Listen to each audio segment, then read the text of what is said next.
نحمدہ و نصلی علی رسول الکریم اما بعد۔ ایک ساتھی نے سوال پوچھا کہ وہ اپنی شادی دیکھی ہے، کہ شادی کے ساتھ جہیز دیکھا ہے۔ شادی دیکھنا، اگر اس ساتھی کنوارا ہے تو اس کا مطلب ہے واقعی شادی ہو جائے گی اس کی، اللہ شادی کی خوشیاں عطا فرمائے۔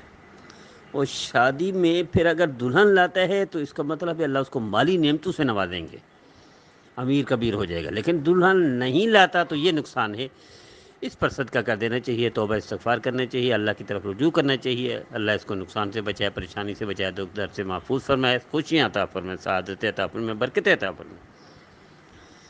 اسی طرح ایک بہن نے خواب میں اجوا کھجوریں دیکھی۔ اجوا کھجوریں دیکھنا اس کا مطلب ہے اللہ حلال مال عطا فرمائیں گے، اور کوئی بیماری ہے تو اللہ شفا عطا فرمائیں گے۔ اللہ ہر میرے بھائی میرے بہن کو حلال مال بھی عطا فرمائے، وافر مقدار میں عطا فرمائے، بغیر مشقت کے عطا فرمائے، اور حلال مال کی برکت ان کی نسلوں میں جاری فرمائے، اور اللہ بیماری سے شفا عطا فرمائے، تندرستی عطا فرمائے، عافیت و سہولت کا معاملہ فرمائے، صحت کاملہ عاجلہ مستمر عطا فرمائے، نبی کریم صلی اللہ تعالی علیہ وسلم کی فرمانبرداری کی توفیق عطا فرمائے، نافرمانی سے محفوظ فرمائے۔ اسی طرح ایک ساتھی نے خواب میں دیکھا کہ شیر ہے پیچھے دوڑ رہا ہے، اور قریب ہے کہ کھا نہ جائے۔ شیر کا دوڑنا پیچھے خواب میں اس بات کی علامت ہے کہ مضبوط قسم کا دشمن سے واسطہ پڑ سکتا ہے۔ دشمن کسی بھی طرح کا ہو، چنگاری چھوٹی بھی کیوں نہ ہو، جلا کر راکھ بنا سکتی ہے، اللہ محفوظ فرمائے۔ تو دشمن جس نوعیت کا بھی ہو، خواب میں صدقہ ضرور کرنا چاہیے، اللہ کی طرف رجوع بھی کرنا چاہیے۔ دشمن کے لیے صدقہ کر دیں گے تو اللہ اس کے وار سے بچا دیں گے، اس کے وار کو ناکام کر دیں گے، اور اس کو نامراد بنا دیں گے، اور اس کو پسپا بھی کر دیں گے، اور شکست فاش اس کو عطا فرمائیں گے صدقے کی برکت سے۔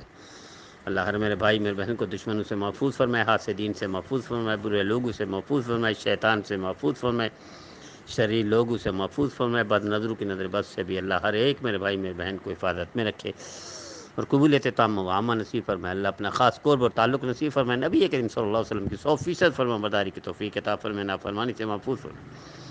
میں اپنے ہر بھائی ہر بہن سے درخواست کرتا ہوں، جس گروپ میں بھی ہیں اپنا خاص گروپ بنائیں، جس میں آپ کے خاص لوگ، فیملی، خاندان، قریبی عزیز، رشتہ دار، عزیزہ اقارب، گیدرنگ، کمپنی، اس میں شامل کریں، ان کو سنائیں روزانہ بیان، اور ان کو عمل کروائیں، خود بھی سنیں دوسروں کو بھی سنائیں، خود بھی عمل کریں دوسروں کو بھی کریں۔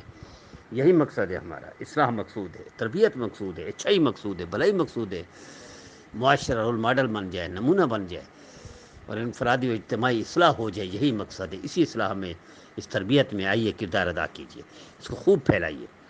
فیس بک وہ بھی پیر مفتی اختر حسین ہے، یوٹیوب چینل وہ بھی پیر مفتی اختر حسین، تو خوب پھیلائیے، خوب اشاعت کیجیے، خوب شیئر کیجیے، غرض اصلاح کے لیے، تربیت کے لیے بنیادی کردار ادا کیجیے۔